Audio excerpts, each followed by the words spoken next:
Nakatakda ng iparibisa ni Mayor Marivic Solano ng Pili Camarines Sur ang kasalukuyang ordinansa na nagtatakda ng lease rate sa Pili Public Market upang masiguro ang patas at mapanatili ang kaginhawahan ng mga nagnenegosyo sa Pili Public Market. Natanggap nila ang mga reklamo mula sa mga stall owner na nagsasabing mataas ang kasalukuyang lease rate at nais nilang mapag-usapan ito sa mas malawak na konsultasyon kasama ang mga stakeholders katuwang ang Sangguniang Bayan. Sa ngunyan, si dati man sana po ang yaon dyan ng mga stall owner si dati. And igwa pa din po na bakante dahil medyo problema si rental. Si rental kasi sa aram ko, kadto pa ata kasi ngunyan nasa 30 days and 5 days pa sana kita. So gusto kong iklaro yan sa satuyang market administrator kung ano na talaga si status kan mga paratyenda dyan.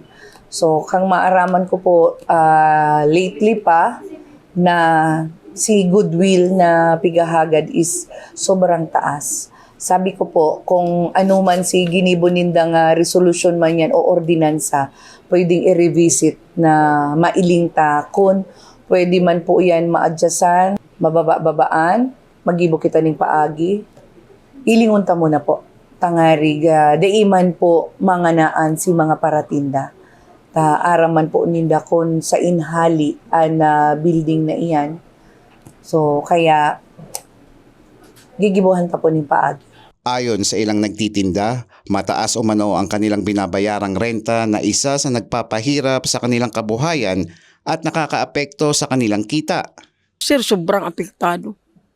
Kasi siyempre sir, mataas ang renta, hindi kagaya nung sa mahina. Ay, ang renta namin nun malakas pero ang renta mababa. Siniguro ng lokal na pamahalaan ng Pili sa pamumuno ni Mayor Solano na makikipag-ugnayan siya sa Sangguniang Bayan upang masiguro na magiging patas ang mga kasunduan at makakatulong ito sa pagpapalago ng kabuhayan ng mga nasa palengke. Kasi siyempre, maagi din yan sa Sangguniang Bayan.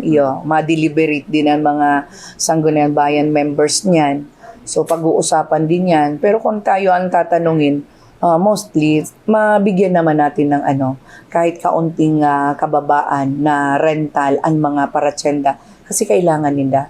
Umaasa ang mga stall owner na magkakaroon ng tulong mula sa lokal na pamahalaan upang mapababa ang renta sa merkado publiko. Binisita rin ng alkalde ang market para tingnan ang kalagayan ng mga stall owners sa merkado.